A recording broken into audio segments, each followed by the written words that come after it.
La Resortera.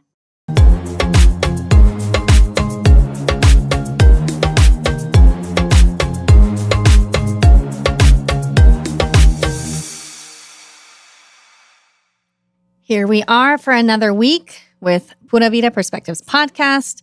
Thank you for joining. We really do appreciate that you guys are here and listening. In this episode, we're going to talk about something that I find to be very, very, very important because I've seen this as where it's a huge, people make big mistakes, big pitfalls.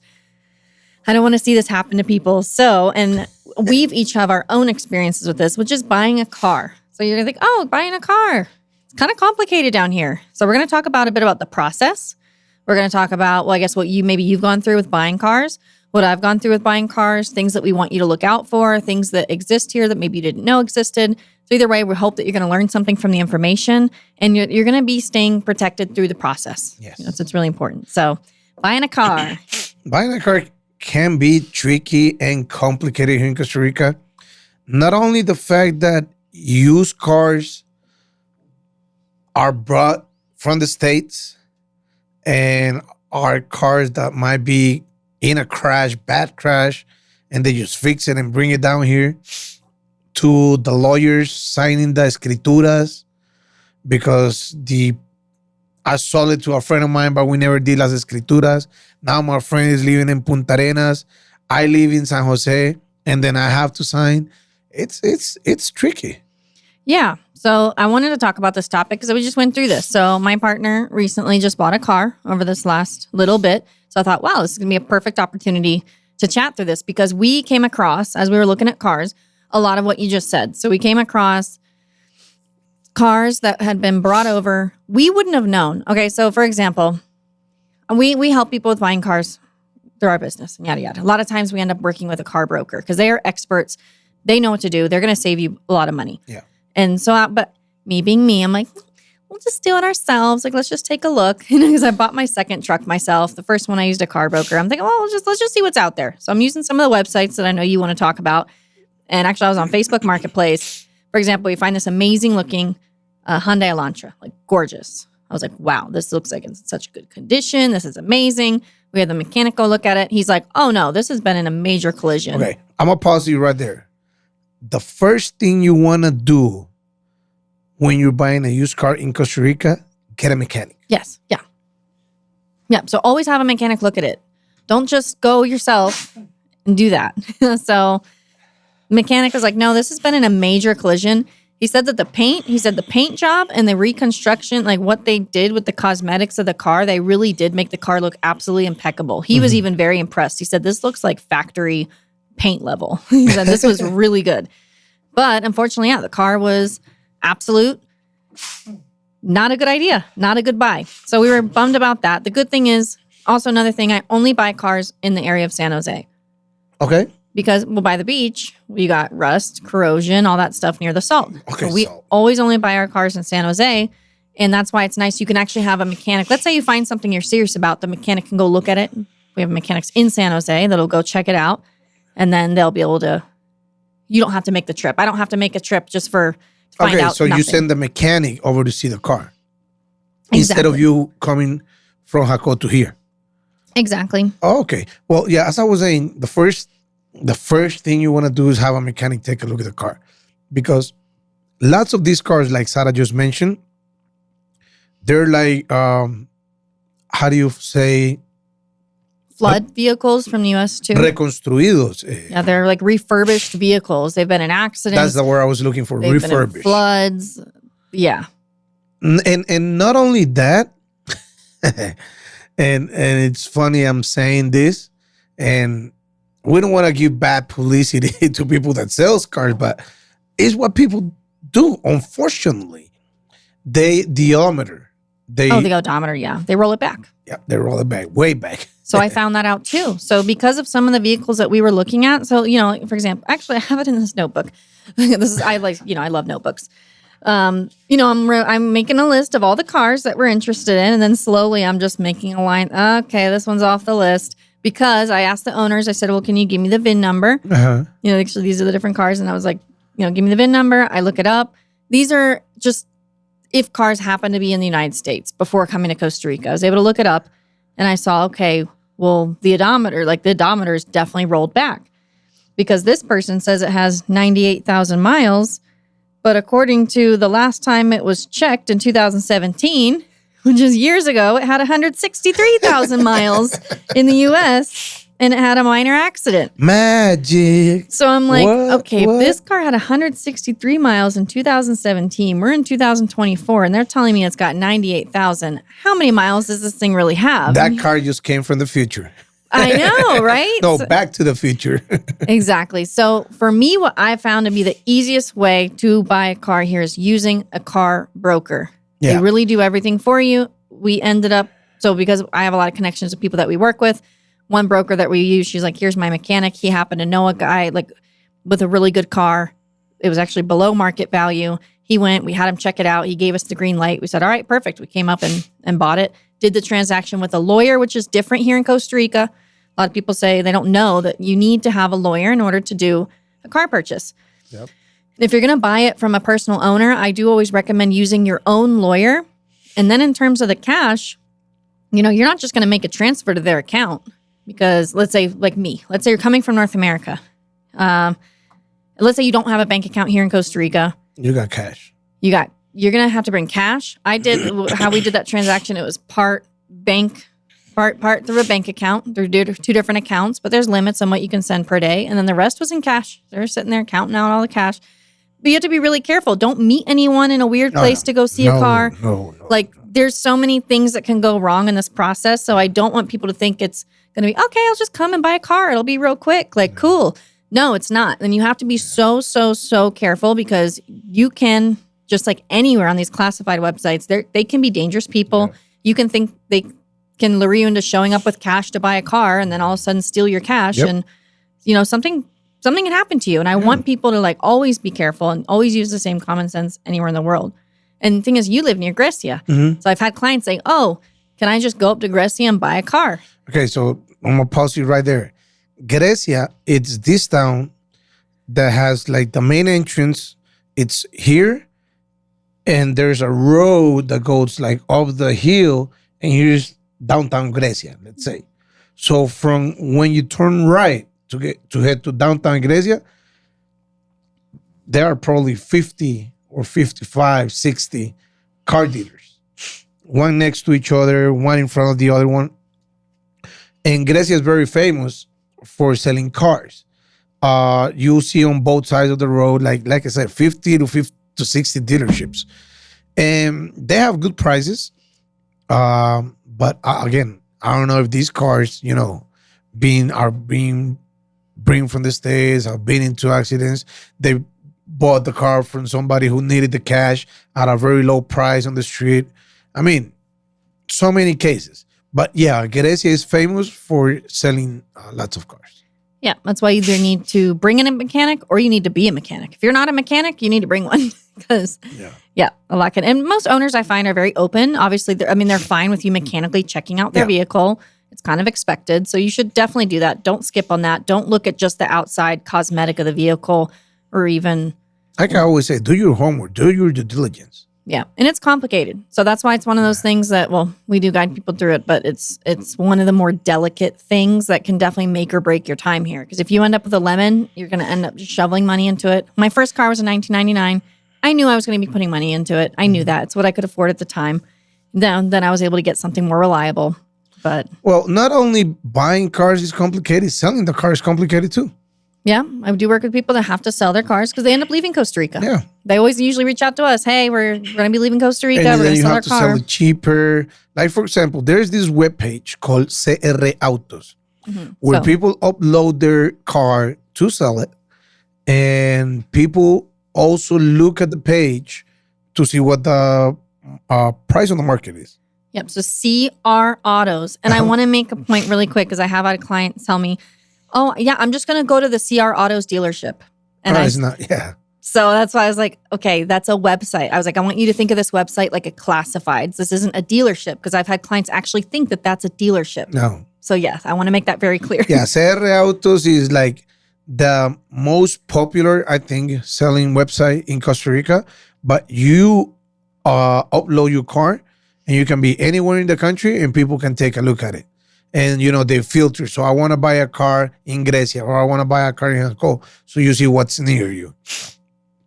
And people really go onto this website also to see, the price on the market. Let's say I want to sell my car, and I see that it costs, I don't know, $22,000. Like the other cars in Serre Autos, they go for $22,000. And I want to say, all right, I'm gonna put mine in 20, so it'll sell faster. So I can get more calls, and people can, I can get more interactions. Also in Serre Autos, you have to be careful, because what Sarah was saying, people might want to scam you. And people might want to say, hey, I have this car for sale and it's impeccable, it's cheap, it's not that expensive. Bring the money with you. And when you come, the car's there, but they say, all right, hands up, give me your money.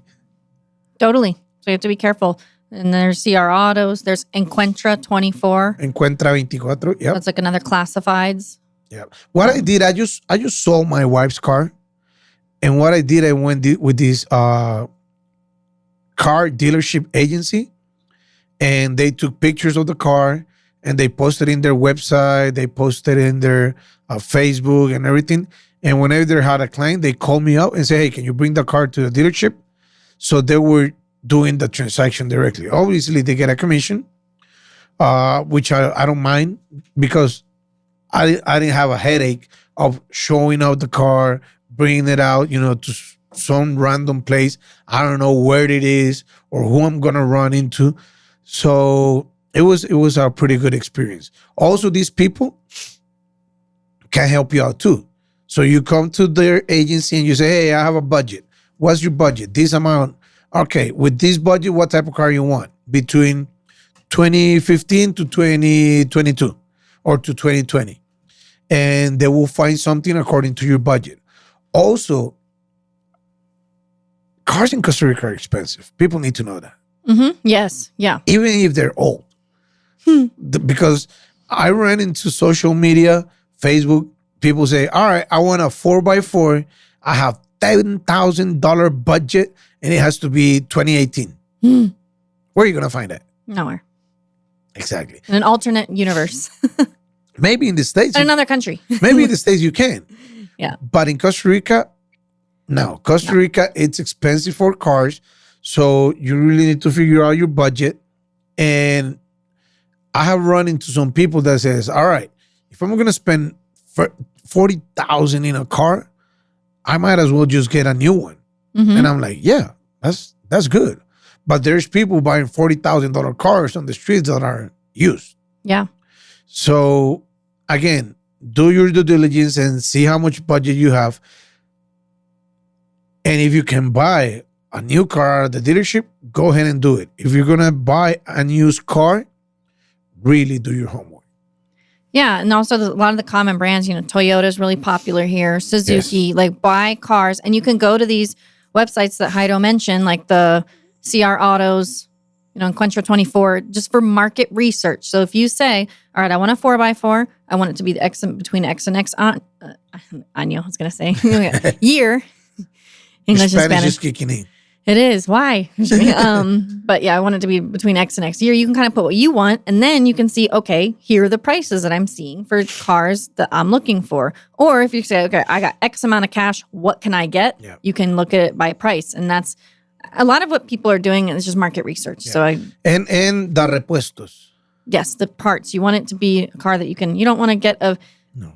For example, I don't think I've ever seen what is it? Those little Coopers? Mini Cooper? I've never seen a Mini Cooper. Oh, yeah. Really? Yeah. Oh, I haven't. Not very near where I live. I guess where I live. Yeah, but what's a random car that you just don't see here? Well, Mini Coopers, Peugeot. That's what I'm saying. It wouldn't be common. Like you're gonna have a hard time finding parts for it, hard time finding people who can probably work on it. So go for the common things. Well, I'm gonna mention Chinese cars are being very popular now in Costa Rica. See more electric cars now. Bunch of electric cars, bunch of Chinese cars. Which, by the way, I don't mind Chinese cars. Let me tell you that, because they look pretty on the inside. But the concern that people have with Chinese cars are the parts. True. So that's the kind of the complicated thing. Same with the electric cars. I just saw a couple cyber trucks. I was just in an Uber today that was electric because I just decided to Uber to not drive from where I was. It was beautiful. Those cars are gorgeous. At the mall yesterday, I sat in one of them that was inside the mall, and I was like, I felt like I was in a living room. Yep. And it's got this big screen here, big screen here. You felt like you're in a living room. And they're less expensive than a regular car. It was crazy. And then my Uber driver, just to come here, had one that was very similar, like what I saw in the mall, maybe like a cheaper version, but same features. And I was like, this is pretty nice. Yeah, some of the problems with those cars are the parts, So people still go for major brands like Toyota, like Hyundai. How do you say Hyundai? Hyundai, yeah. Hyundai. Yeah. Hyundai. I mean, we're a Toyota family. We got 2 Toyotas now, so. Yeah, I have a Toyota too. But the thing is that los repuestos, the parts for Hyundai, Toyota, Nissan, Chevrolet are more easy to find. So that's, something you want to look out for when you're buying a car in Costa Rica. Chinese cars, again, look at who is behind the Chinese brand. Yeah. For example, I used to work for Maxus, and Maxus is a Chinese car that is being brought by AutoStar. AutoStar is the dealer of Mercedes-Benz. So, you say, all right, so you have a big corporation behind them. They should have all the parts. And as far as the used cars, also, looked out to buy a car that, that you're flexible on parts, because since it's a used car, you might have to put some money on it and make sure that, that it's flexible to get those parts. Yeah, and I would say just also really think about the practicality of the vehicle that you're getting, I guess, in a few ways. So one, and I think some people have this fantasy of coming to Costa Rica and getting kind of one of those like bulky, like truck-looking things that are like really old, maybe from like the 1980s or sorry, that's old, but for a car that's old, 1980s, 1970s, so they can like, they'll think they're going to be going up and down those 4 mountains and, have the whole family in the back. They become some jungle people. Just think about the practicality of the vehicle that you're choosing, because the older you go, the more problems you are likely going to have with it. And also, I think a lot of people, I need 4x4, I need 4x4. Kind of like with you in the car, car rentals. It depends. And then I'll talk to them and I'm like, I think you'll be fine with a sedan. Yep. Like, if you can get a newer sedan that's better within your budget, go with that. And if you really need to take a weekend trip, you can go rent a 4x4. So think about that too. With car rentals, Costa Rica and USA. Exactly. Car rentals, Costa Rica and USA. You can go rent a 4x4. You can do whatever. But I would say some people that I work with, the areas that they're going to, a sedan is pretty darn practical for them. But people still get it in their mind. Oh, I need this 4x4. Oh, they're so expensive. Oh, I can't afford the 4x4. Or it's going to stretch my budget. I'm like, just get a sedan. They're nice. I mean, now our second car is a sedan. Those are fun. They're perfect. And where you live? They're fine. I'm in Jaco, so I think they're good for the Central Valley. Exactly. Good for the Central Pacific. Even parts of Guanacaste. Has a lower clearance, so I got to watch out for the potholes. But then, now I'm got my truck back, and then I'll have to worry about this stuff anymore. Yeah, but what I'm saying with that is, I mean, if you live in Jaco, you don't really need a 4x4. No. If you live in Tamarindo, you don't need a 4x4. No. We even went down. Even if you live in La Fortuna, you don't need a 4x4. No, exactly. Like we went down to Dominical the other day in the sedan and went up to the reptile park and did some stuff. I mean, you really, yeah. All right. To recap, just keep an eye out there for, get a mechanic, the lawyer. It's very important that the lawyer that you're working with, that they run through the system, make sure the car has no problems, no traffic ticketing or anything like that, to make the traspaso. How do you call it? Traspaso? The title transfer paperwork. So the lawyer's going to make sure that there's no liens against it, no bank liens. No, it's not involved in any traffic cases, or there's no pending tickets that haven't been paid on it. So the lawyer, and I would say if you're working with a reputable dealership, so let's pretend like your friend, you know him, you can use their lawyer. A lot of dealerships will have their own lawyer. So I'm not saying you have to go off and get your own lawyer and make, if the dealership is a good reputable one, go ahead and use their lawyer. It's if you're dealing with a personal owner, use one that's yours. Also, something I didn't mention before, never go alone. No. Never. Oh my God. Sorry, I got to tell you guys one more thing about that. Go ahead. Okay. So one of our friends that we're here with right now, they're like our best friends. Oh my gosh. So they were looking for a car. So this made me think of this episode too. They're looking for their car, and then they were like, okay, well, we want to spend like between $4,000 and $6,000. And I'm telling you, this isn't a good idea. They're looking at old stuff, 1980s. Yeah. Kind of like what I was saying, kind of like I don't know, what do you call those little sidekick? Like almost like a Suzuki sidekick type deal, old school. And the guy's like, well, I was going to go look at some cars while we're in San Jose. And I'm like, well, where? And he was like, well, we're like, no, you're not. Like, no, you're not. Yeah. And then he was like, oh, well, this guy said that I could make a first payment and he'll hold it for me. And we literally like grabbed the phone from him and we were like, no, you're not. Like, you're not doing this. You're going to get scammed. That's what I said. And it was like, oh, well, we were looking for someone that could finance the vehicle for us. And I'm like, I was like, this guy's not going to finance a vehicle for you. I, in my right mind, would never finance a vehicle for someone that I don't know. We still got time. Let me tell you this story how I got scammed when I was 18. Oh, gosh. Yeah. My mom found a guy in San Jose. I don't know how or where she got the number from. Just remembering this pisses me off. I thought this was erased from my memory. So I'm a kid, 18, 19, something like that.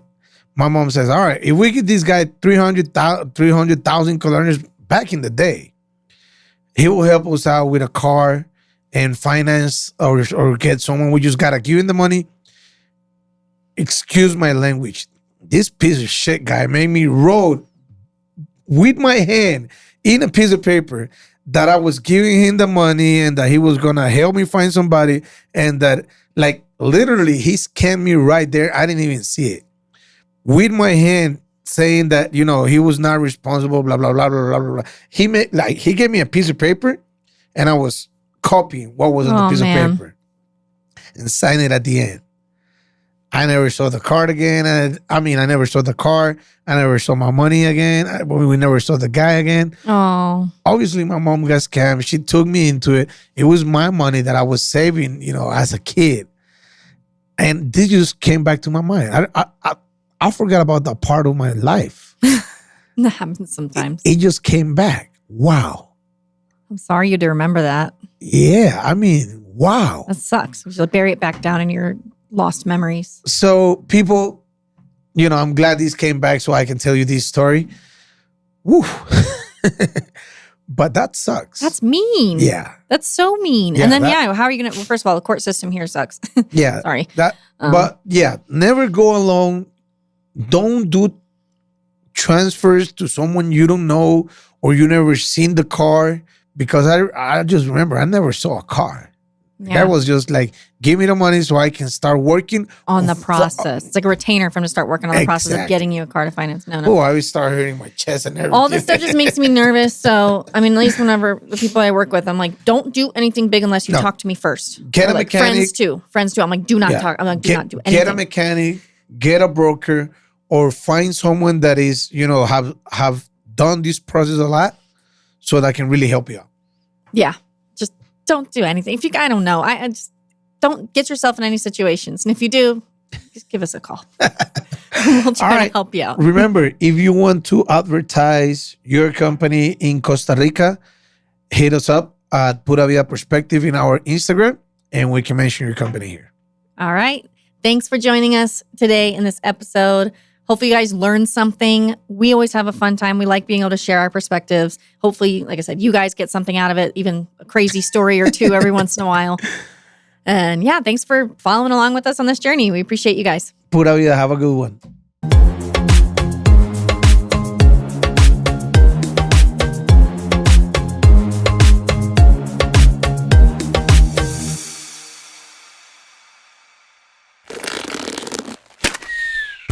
Esto fue una producción de La Resortera.